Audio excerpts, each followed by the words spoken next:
Girl, I was telling the people, please don't record my phone screen because you would. They was about to record us talking. You on your screen, your face on the phone. I said, please don't. No, I look like a muffin. A breakfast muffin. Who is that? That's one of my best friends. Her name is Wendy. She also does some work at House of Tulip. So this is like a box full of like just random things, certificates and stuff. This is one of me and my best friends from way back in the day when I was just a baby, going out to the club and just really experiencing life. What year was this? And then I have like my 40 under 40 original paper from the Gambit where me and Milan were featured. So I'm happy about that. And then this is Malaysia Booker's obituary. She was murdered in Dallas, Texas. This is China's obituary. Yeah. What drove me into activism was basically the murder of my dear friend and sister, China Gibson. This was one of the toughest losses that I think we experienced in the city. She was taken away from us due to gun violence. But she was a beautiful, beautiful person. So I was out at the vigil and a news reporter walked up and put a camera in my face and said, "How do you feel about this? What are your thoughts? How are you going to bring awareness to this issue?" And from that moment on, it was like, I have to, from this day forward, do everything that I can do to make sure that women stop dying this way. This is the candidacy announcement for District D. This is a huge portion of the city Mariah is running to represent. So without any further ado, I want to introduce Mariah Moore, award-winning social justice advocate. She's the co-founder and co-director of the House of Tulip. She's the national organizer for the Transgender Law Center. Mariah, the floor is yours. hi, everyone, and thank you so much for attending today. This is a very exciting day for me. I've been working up towards this moment for about 2 years now. I'm running because I know that we can't truly move forward if we aren't all represented.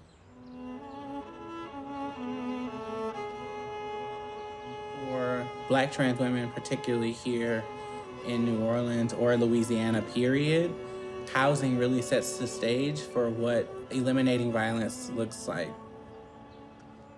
House of Tulip is a nonprofit organization providing long-term housing solutions for trans and gender nonconforming community, whether it be through monetary support all the way to housing support and connecting our community members with therapists. And we have a computer lab. We have a clothing closet where folks can come without shame to get the things that they need. Nobody's going to judge you. We're welcoming you. This month, I thought it was very important that we talked about something that we don't talk about enough, and that is life planning documents for trans community. I'm hopeful that folks will leave here learning something and passing it on so that, our community... It's just a sanctuary for a community to come to build relationships, stronger relationships with one another, right? To explore other opportunities for themselves. You can be very specific in what you want. And, for me, I don't have a particular person. I have an attorney.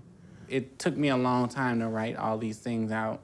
I know it could seem a little bit premature to a lot of people, but we just want to make sure that our community is being proactive about, number one, taking care of each other and just making sure that our lives are just fulfilling in death as they were in life.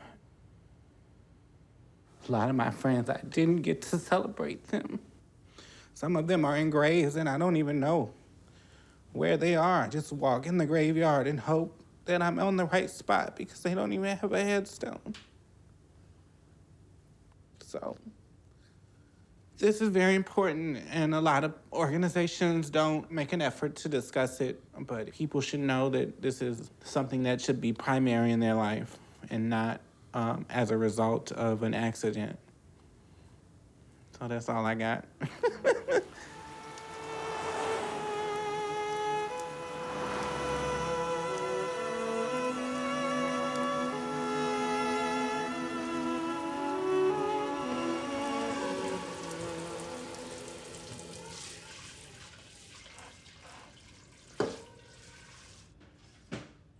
To be a Black trans woman in America is to contemplate your existence, safety, and reality at all times. Unfortunately, living in my truth equates to increased vulnerability to misogyny, trans violence, just queer violence overall. To feel so beautiful and feel so euphoric and feel so happy and feel, oh my gosh, like this is me, like I'm feeling myself, but then having to go out there and like navigate that. You almost have to detach yourself from it to not succumb to the weight of it. The one thing about you that is magical or makes you you or is great, like I don't necessarily feel that I can really fully enjoy that and experience it in fullness. My family has remained pretty staunch on their views and opinions and position with regard to my transition and gender identity. And in order for me to get to the next step or level in my life, it wasn't gonna be in my room in my parents' house. It was either stay in my car in the dead of winter or move. My time here in House of Tulip has been an answer to some long said prayers. Just the combination of different things, having my own space, having my own transportation, being employed in a space in which I can be myself, the therapy, all of it at the same time, to be able to experience that holistic level of care has been extremely nourishing to my spirit. It was through my good friend Stacey Monroe, a Latina trans woman in Dallas, her suggestion to reach out to Milan and Mariah. I contacted them via the website, and I moved in January 14th, and there was an immense wave of relief. What? Am I the cute fan? Pull up in the Sri Lanka.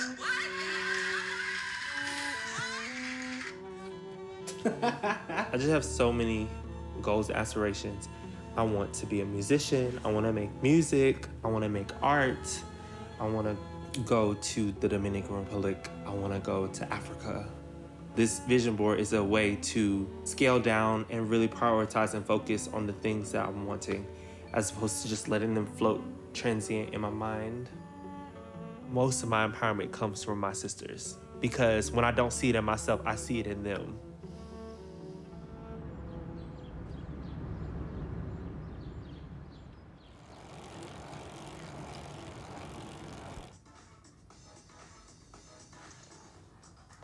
What's going on, love? How you been?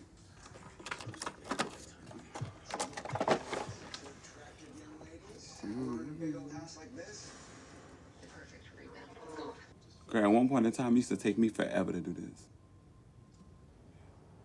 See? I need to clean out my makeup drawer. You know, I can remember, being young and struggling with my sexual orientation, gender identity, and not even understanding, like, what it was that I was going through. My mom taught me that, when I was very young, to just, I'm different. And with a lot of her wisdom and knowledge, I was able to, add to my armor in this life to maneuver in this world, to go out and fight. Because that's one thing I would have, that was guaranteed that I was going to have to do, was fight harder. The day I came out, it's like everything changed. Everybody started treating me different.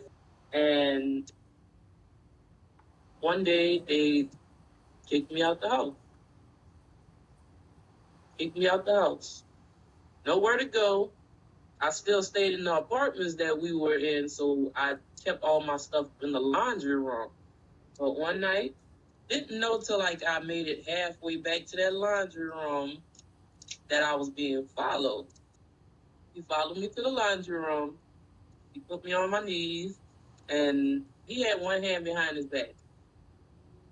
I was really in fear for my life at that moment. Give me a minute. No, go ahead. I mean, the violence is real. For so many of us, we become numb to that feeling. And there's years of trauma, there's years of abuse, there's years of violence that many of us endure. I think it could have been a little better, but it was not. But I had been watching Lifetime too late. I don't know what. When she tells me these things, it's like I just take a part of that, and it really does worry me, but these trans women just getting murdered. My biggest fear is I don't want her targeted, and stuff. I don't want none of y'all targeted, but when she has close friends like Bonnie or y'all tight like that, and stuff, y'all be out there, y'all got each other's back, and stuff. I kind of like feel a little bit more safer when y'all out there like that than when y'all out there alone, but y'all just gotta be careful. The sad thing about it is we know that. It's just a risk we have to take to survive, Finding employment in the city was hard. I ain't gonna say kinda hard. It was hella hard, girl. Like, it took me forever. Like, I was even discouraged, even when it came to, like, looking for a regular job. For me to constantly put myself out there and you just, like, I was this close until you found out, like, it was kind of hard until I got my, like, credentials changed up and stuff like that. Then it became a whole lot easier, which is why a lot of girls are really forced to do sex work or whatever, because it's like, fuck, I can't get no money I can't get a job, so I might as well just go out here, do what I gotta do. For years, I felt like I was alone. Like I never had anyone. And then after I told you before about me getting kicked out of my mother's house, I used to wander the streets day and night, no sleep.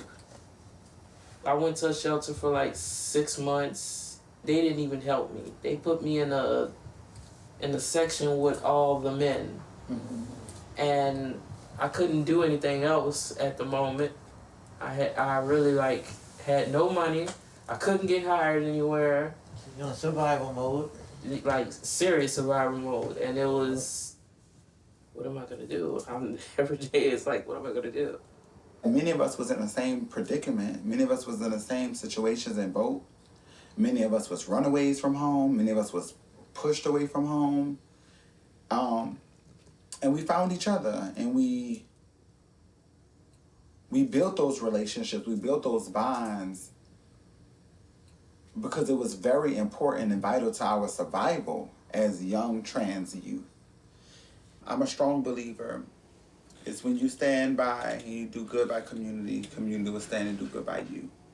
And this is just a very small example of that.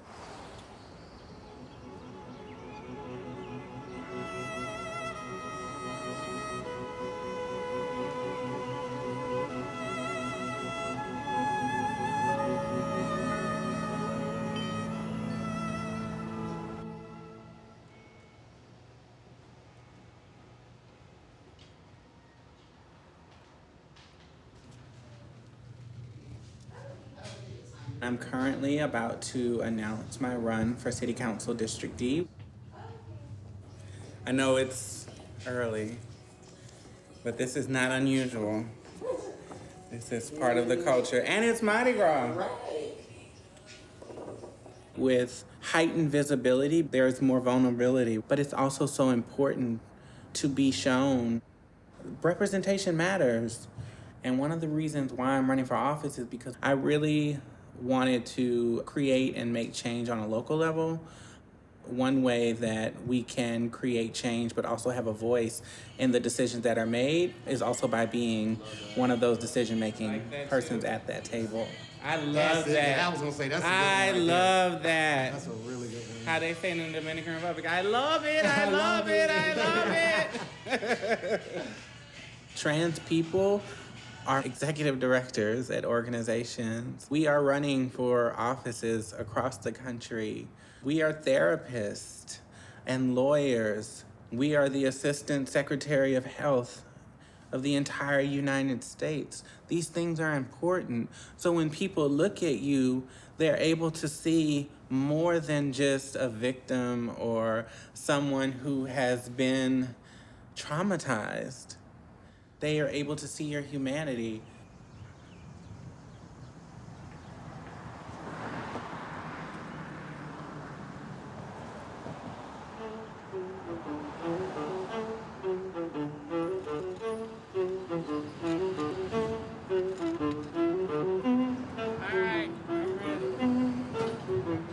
This work doesn't happen, people will continue to die.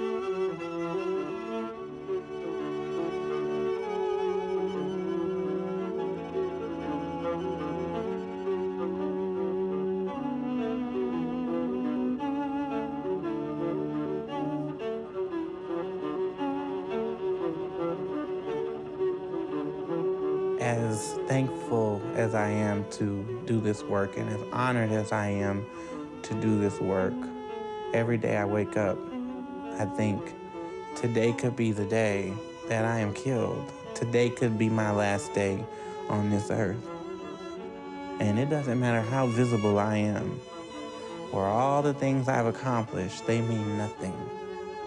This progress needs to happen for the sake of the humanity of folks everywhere. Our trans siblings are dying all over the country. It's important that we have more political figures who are trans women, who are Black, who show up and take up space in these white, cis, male-dominated spaces to show the world that this is what America looks like. This is what America is made up of. These are who our citizens of this country are. We about to make history, y'all. Yes, yes. Girl, it's about to be history, girl.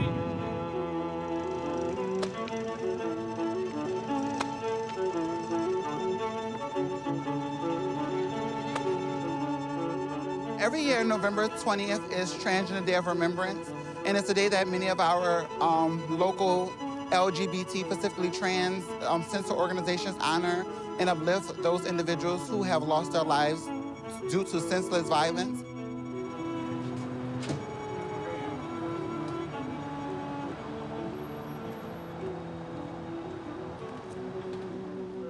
Full street, our street. Full street, our street. Full street, our street. Full street.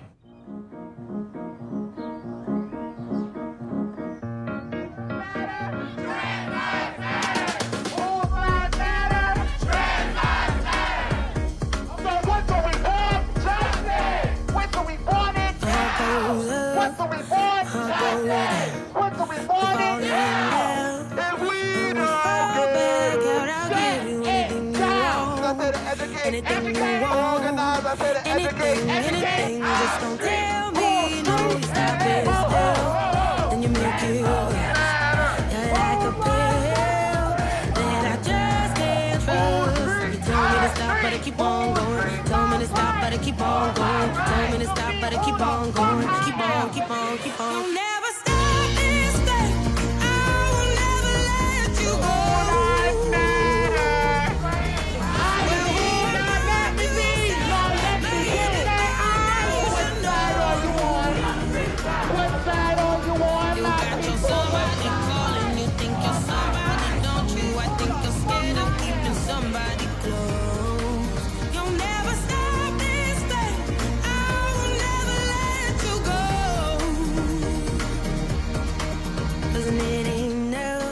Did I move too far?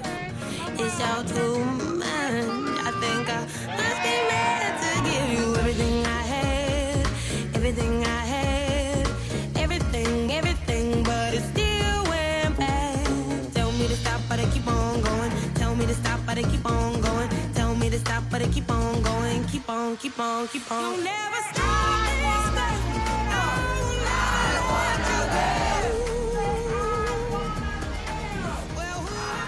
what you've done is not just for you, it is a progressive movement. This is only the beginning. What I told you. Let's do it. Let's go. I am sad. I'm very sad because I wanted to truly serve our community. I wanted to create a House of Tulip version of city government for all New Orleanians who need it. And keep pushing the message that nothing will be satisfactory. None of the leadership in this city will be satisfactory until it's reflective of all the people that live in it. The work still continues on Monday. I still have meaningful work to return to. We are still working to improve the quality of life for people in our city. So although I didn't win tonight, I'm still a winner, baby.